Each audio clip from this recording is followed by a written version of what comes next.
चलने दो हम पे जमाने को जाना, अभी तो शुरू हुआ है फसाना।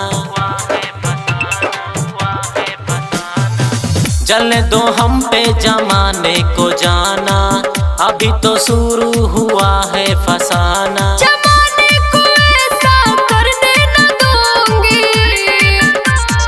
ओपन में लव तुझे करने लगूंगी, ओपन में लव तुझे करने लगूंगी, ओपन में लव तुझे करने लगूंगी।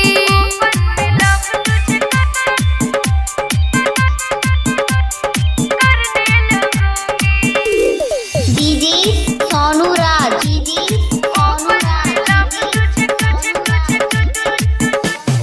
बेतिया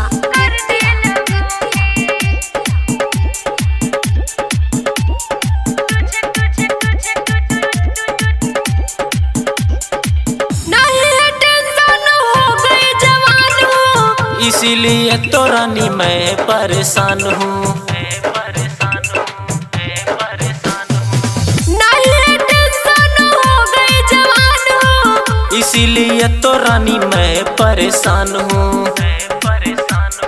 शादी करूंगी तुझे मरने न दूंगी, ओपन में लव तुझे करने लगूंगी, ओपन में लव तुझे करने लगूंगी, ओपन में लव तुझे करने लगूंगी।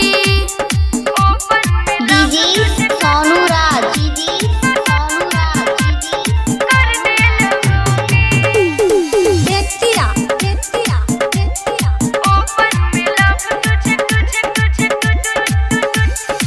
सबको पता है यहाँ तू मेरी जान है, तुझसे जुड़े मेरे सब अरमान है।